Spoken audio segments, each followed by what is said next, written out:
Hi everyone, I'm Abramo from Pickford Media. So a lot of people playing along at home will know that not only am I a producer, sound person, occasional editor, sometimes production manager, always caterer at Pickford Media, I'm also a production sound mixer, sound recordist and boom op.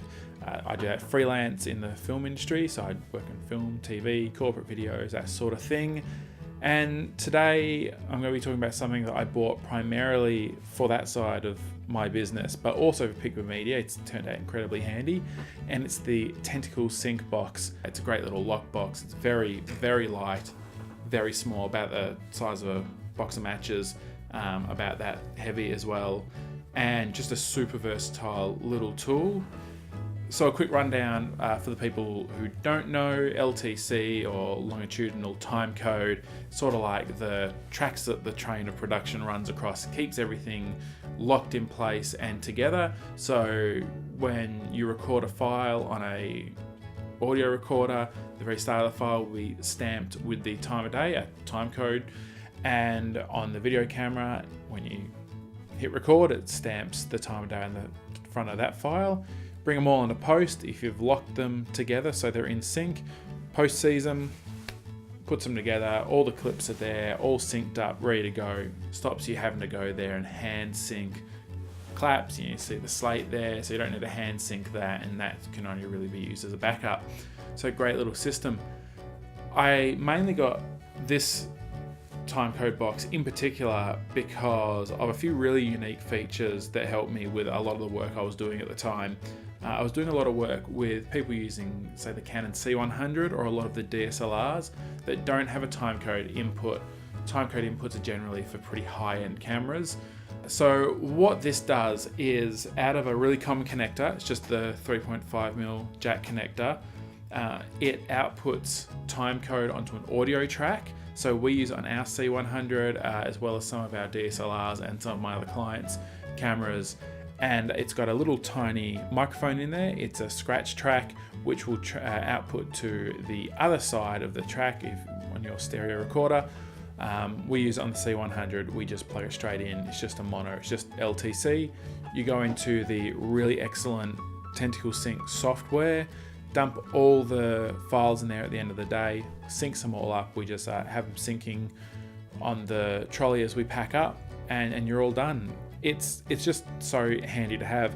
I use it across all jobs, whether or not I'm working with a 60D or a 5D on content that needs that, all the way up to when I'm working with your ARRI Alexas, your mirrors, your Reds. So really expensive cameras, it does it all. It's really good. A few little setbacks is it doesn't have a locking socket. I'd really like a locking connector on these. I really wish that the update they just brought out had that.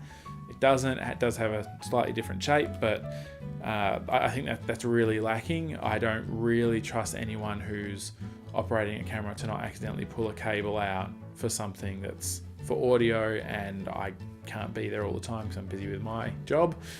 So that's one thing, and it doesn't have a few really high-end features like Gen Lock. I mean, you're not really going to use those. I think most people watching this video aren't going to, and those who do have a workaround.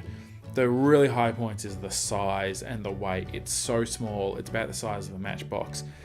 It's about that light as well. I came across from using the ambient lockets, the full-size lockets, which are about 3 or 4 times the size. They're much heavier, a bit more feature-rich, but most days, doesn't matter if I'm working on a C100 or if I'm working on an ARRI Alexa, this does the job really well.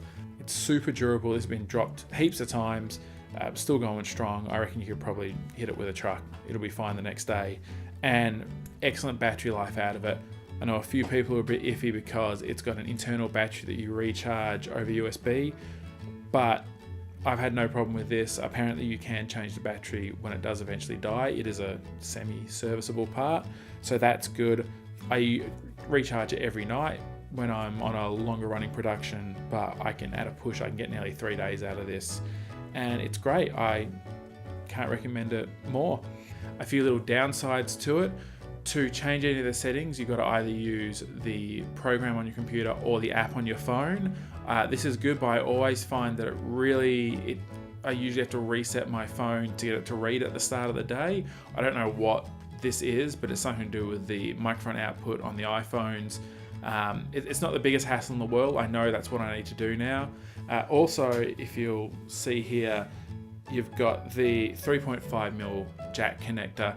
I would really like this socket to be lockable. I don't trust any equipment of mine when I'm not directly using it, and this is always the camo's using it. They don't want to know about it. That's why they love it, because it's so light. But it's easy to pop a cable out, and then you could be stuffed for the rest of the day. But really, that'd be my only two real concerns about it, because it's rock solid. And it comes with this really cool accessory bag. I got a bunch of cables that go out to different kinds of cameras, because of course every single camera has to have a different input. And it's also got a great hook part of the hook and loop on the bottom. It's incredibly strong. I've had a lot of trouble getting this off cameras at the end of the day, which is good. At least I know it's going to be on there all day. There's a few other alternatives come out in the market now. These have been very popular. I've had this for about 6 months now. They've been out for about a year, maybe a bit more. You've got Timecode Buddy have come out with their small one. Ambient has their new small one. As for features, a few of them have different features. I wouldn't say more. It'd be nice if we saw this being able to support gen lock, but that's more higher end stuff and not what you'd use for a lot of DSLR and run and gun kind of gigs. So it's great. They have just updated it, NAB. They showed their new one, which is a bit thinner, it's a bit more rounded, looks a bit sleeker, and has Bluetooth control. So if you need to control multiple at the same time, I don't really do many gigs where I have big multiple cameras, but if you have to run 4 or 5 cameras, you have 4 or 5 boxes on them, and you want to control them all at the same time, that's going to be great for you. Or if you're doing a lot of GoPros, anything like that. I know a few people use these to sync up the GoPros with the LTC on an audio track, so it'd be very handy if you're doing that. I know a lot of reality people are out there having to wrangle 15 GoPros in a day, RIP. So yeah, highly recommend these. Definitely check them out. I'll definitely be checking out the Series 2 update and see what that's like.